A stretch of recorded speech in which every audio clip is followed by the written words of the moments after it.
Good morning. Welcome to the HR podcast from the Employers Association. I'm Pam Thornton, the Director of Strategic HR Services here, and I'm joined by my colleague, Cassandra Vaughan, who is our compensation expert on the team. Our goal is to build exceptional workplaces. And today, the topic of conversation is about compensation, which continues to be a hot topic amongst employers, leaders, and teams. So, thought we'd lead off with a couple of questions Sure. for Cassandra. So, compensation budgets, certainly so tight right now in this economic climate. What do you think HR leaders can do to make an impact on retention and morale without relying so much on big salary increases? I mean, that is something that has evolved over time for sure. And we're just in an economic climate where we can't do that. What do you think about that? I think it's complex, and each organization is working a little bit differently. I think moving towards pay transparency laws and transitions that we have to make as organizations. First, making sure that our base pay and how we approach compensation at the very base level is so important for our HR teams, our leaders, our managers to feel confident about communicating with employees. And then ultimately, if organizations are feeling financial constraints, our employees probably are as well. And so, really thinking about what is our demographic and how can we be flexible and creative with some of the ways to approach total rewards. Really thinking about schedule flexibility, bonuses, Mm, spot bonuses, yeah. targeted incentives, and how do we align some of those other types of total rewards compensation to our organizational goals incrementally rather than relying on those big increases. Yeah. It sounds like it's a bit of a work in progress, right? So I think about, planning for the budget year and scheduling out those salary increases. It's not that easy anymore. It's a lot more complex, A lot more it seems. strategic. I think without that general base and company compensation structure that you can look to year over year for Hmm. projections and planning, you're really going to be throwing a dart at the wall on Hmm. how you are paying your people, whether you're paying them fairly, whether you're paying them within the market and what the market's paying in other organizations, other industries. So really, I think the first building block is making sure that that base structure is solid and tight, and you feel confident that you're paying fairly, and then really figuring out how you can build upon that base in the short term and then also long term strategically. Hmm. That makes a lot of sense. You talk about this piece about fairness. And so fairness is what we want to be. We want to be equitable and fair, but there's also some legal compliance around equitable pay and fairness.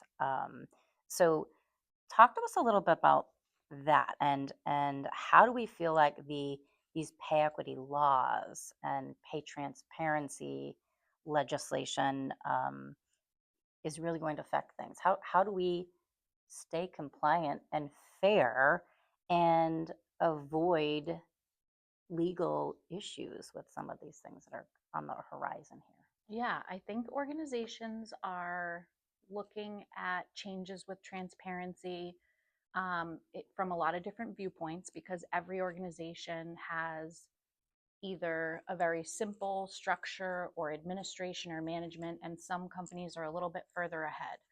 And so that's where, the work that we do here is a lot of fun because we're meeting our organizations where they are, Mm. either with absolutely nothing in place or more. Ultimately, it all kind of ties back to what we said earlier, where if you really don't have analysis for your jobs, if you don't have the data for what you're paying and why you're paying it for the job, um, you really won't be able to look at pay gaps, equity issues, disparities, and Mm. come up with a plan on how to rectify them. Ultimately, there's a lot of different ways to pay, whether it's based on skills, experiences, but having the data at your fingertips to be able to look at your employee group and perform a market ratio and really look at where are their pay gaps, either between gender or in different types of positions. Without that initial data, you really won't be able to come up with a plan of how you can get ahead of the compliance or the equity issues. Yeah, it also sounds like, in order to really meet some of these, regulatory requirements, you've really got to get a handle on your base pay before, even jumping into thinking about anything else. You do. And there aren't a lot of, in reality, crowdsourced data is not going to be a place for employers to feel confident in what they're paying. So, Mm,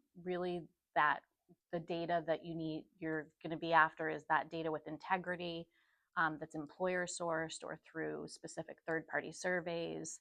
Unless you have access to that, you really are going to have to look at options of how you can get that initial data, complete your analysis to move forward with feeling confident in your structure and your pay ranges. hmm Yeah, that makes a lot of sense.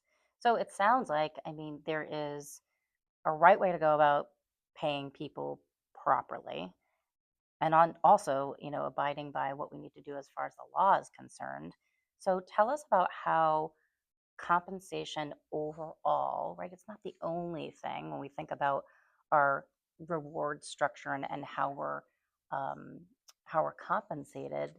What else, when we think about compensation, how does that really play a role? And what are the other things that are part of that in that whole employee value proposition? Think about why an employee comes to work. Yes, it's to get paid well and fairly, but what Mhm. else should they be considering?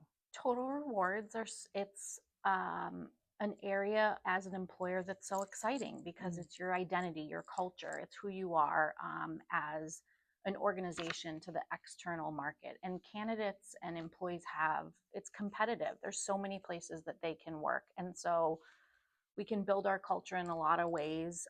Yes, it's base compensation. It could be 401ks. It could be incentive plans and bonuses. But it's also, like we said earlier, the flexibility of scheduling or the flexibility with work life balance or mhm, hybrid work, remote work. And there's also so many other factors like um, development, developmental opportunities that mm, outweigh working in an organization that may not offer things like that. And so the key really is to tying it to what are your organizational goals? What are your initiatives for growth or revenues, operating standards, and mhm, how can you tie your total rewards, all of those things, to where you want to go as a company? It's going to mhm, build alignment with your employees.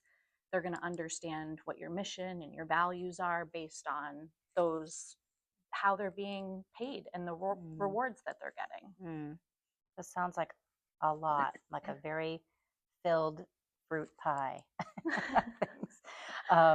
And I guess I think about all the complexities around compensation, fairness, pay equity, and total rewards. And I think about the community that we're serving at the Employers Association, that this can be really complex. So, being the subject matter expert here at the Employers Association, what would you suggest that employers do if they want to reach out to you? What's something simple that they can do just to have a conversation about what direction to go? Yeah, I think just scheduling a half-hour call to Hmm. talk about what you have. What do you currently have in place for compensation or even documentation of your compensation? Hmm. Do you have a pay policy? Do you have a pay plan? And all of these things, it can be a heavy lift if you are doing it alone or don't have the resources. But it's also something that you can build pretty quickly if you have those organizational goals, and we can partner together. So I think getting on the phone and understanding where you are in your compensation journey and your total rewards, how sophisticated is your documentation or Hmm. your policies, and how sophisticated do you want them to be?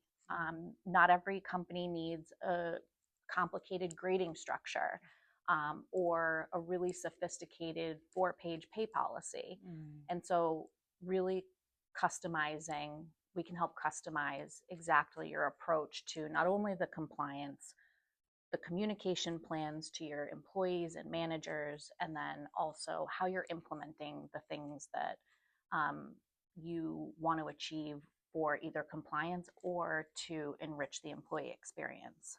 That's fantastic. Thank you so much, Cassie, for making this simpler and breaking it down for us. We appreciate you joining us today. Stay tuned for some more HR podcast opportunities. We look forward to connecting with you.